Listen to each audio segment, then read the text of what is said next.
Samantala po, iba't ibang mga aktibidad din ang ikinasa ng ating mga kababayan sa labas ng bansa para sa araw ng paggawa. Kabilang na dyan ang pagpapahayag ng saloobin hinggil sa mga hamong kinakaharap ng mundo. Si Dick Villanueva sa sentro ng balita.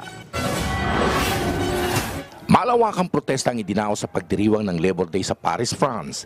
Pero ang welga ng non-government organization nakatutok sa pagtutol sa gyera. Gaya na lang ng bakbakan sa pagitan ng Russia at Ukraine, Israel at Palestine. Nakisama din ang iba't ibang asosasyon tulad ng LGBTQ, youth at mga taga-Latin America. Naging mapayapa naman ang nasabing kilos protesta. Nagdiwang din ng Labor Day ang mga overseas Filipino workers sa Hong Kong. Nagtipon-tipon sila sa Central Postal Office, Ali-Ali at New Territory Taipo.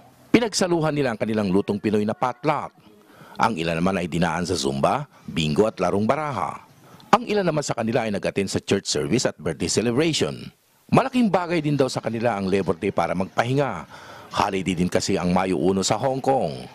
Hiling ng mga OFW sa gobyerno na mapadali ang pagkuha nila ng dokumento sa Pilipinas. Sana po maalis yung policy natin, saka yung mga gate pass, e-travel, saka yung working hours natin kasi minsan 16 hours tayo nagtatrabaho.